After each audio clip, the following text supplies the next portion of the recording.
चित लगाया करेंगे।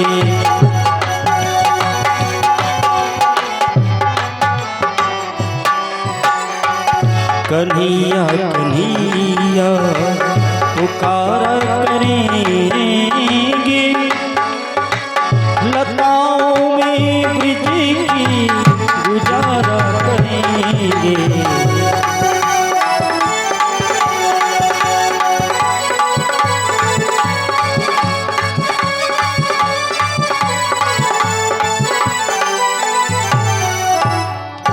बोलो भक्त वत्सल भगवान की। सुखदेव जी कहते हैं, हे राजा परीक्षित, भगवान वराह अपने विशाल दांतों के ऊपर पृथ्वी को जल के ऊपर लाने लगे कि उस समय महाबलवान हिरण्याक्ष नाम का दानव भगवान से युद्ध करने के लिए आया। तो श्री विदुर जी बोले, महाराज अभी तक जो आपके द्वारा कथा सुन रहा हूं उससे सृष्टि के प्रारंभ में ही ये दानव कहां से आ गया? क्योंकि अभी जो आपके द्वारा सृष्टि का वर्णन सुना है उसमें तो दानवों का कहीं कोई वर्णन ही नहीं आया। ध्यान देने की बात, 14 मनवंतर होते हैं, 14 बार इंद्र बदले जाते हैं। इंद्र बनता कौन है? बोले जो शतक्रतु हो जाता है, अर्थात जो 100 यज्ञ कर लेता है वो अगले 1 मनवंतर तक इंद्र पद का अधिपति होता है।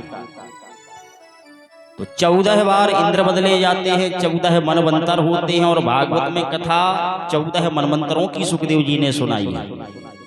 और इस समय कौन सा मनवंतर चल रहा है? क्या है बारीक सत्य? रोज संकल्प सुनते हो वैसे ही सुनते रहते हो, एक से सुनो एक से निकाल। स्वयंभू मनवंतरे अष्टाविंशति तमे कलियुगे कलि प्रथम चरणे। ब्रह्मा जी का द्वितीय परार्ध बीत रहा है।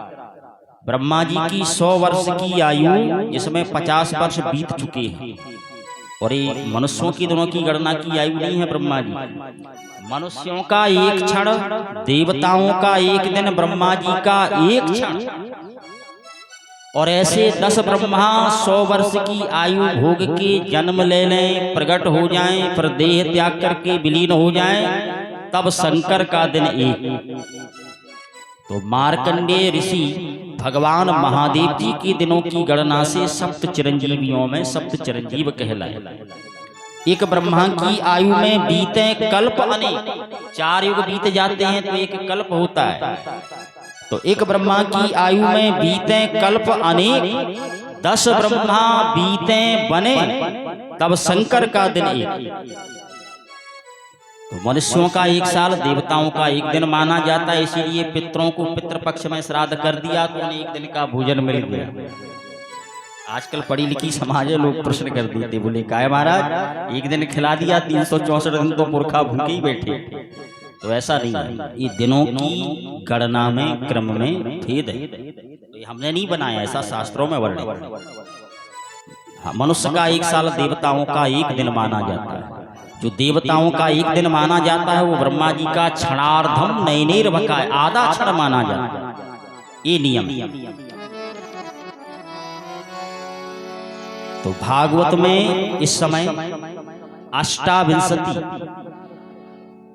28, इसके पहले 27 बार 4 युग बीत गए। इस समय 28वीं चतुर्युगी का कलयुग बीत रहा है, ऐसा संकल्प में वर्णित होता है। अष्टाविंशति तमे कलियुगे कलि प्रथम चरण, कलयुग का प्रथम चरण चल रहा है। ब्रह्मा जी की आयु का आधा परार्ध बीत गया है, प्रथम परार्ध संपन्न हो चुका है। द्वितीय परार्ध आद्य ब्रह्मणोहनी, मतलब इस समय आज ब्रह्मा जी की द्वितीय आयु का दूसरा परार्ध अर्थात उत्तरार्ध बीत रहा है 50 के बाद का, 51, 52, 53।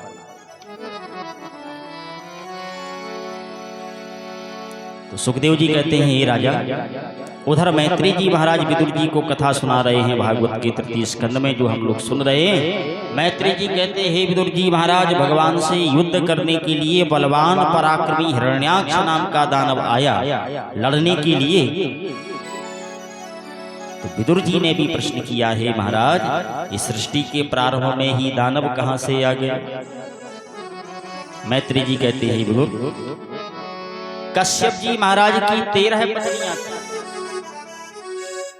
देवताओं की माता अदिति, दानवों की माता दिति, सर्पों की माता कद्रु, गरुण जी की माता विनता, ऐसी 13 पत्नियां। इस संसार में पशु पक्षी आदि जो भी हुए ये सब कश्यप ऋषि की संतान है।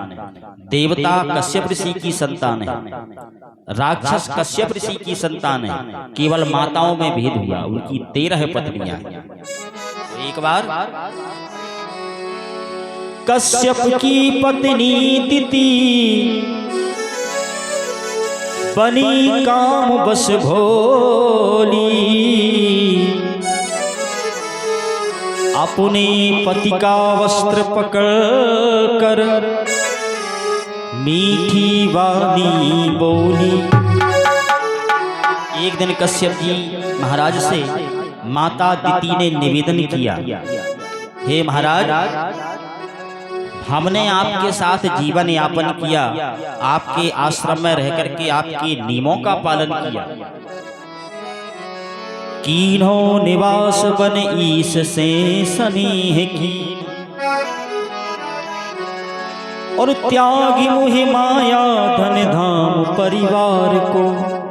आज तक मैंने आपसे कुछ मांगा ही नहीं, और आज तक मेरे मन में कुछ पाने की कामना भी नहीं हुई, पर आज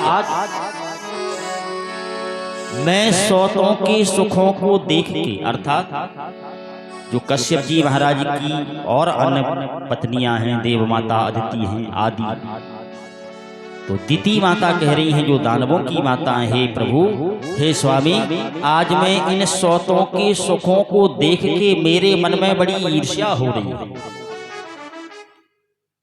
अब मैं भी आपसे कुछ चाहती हूं।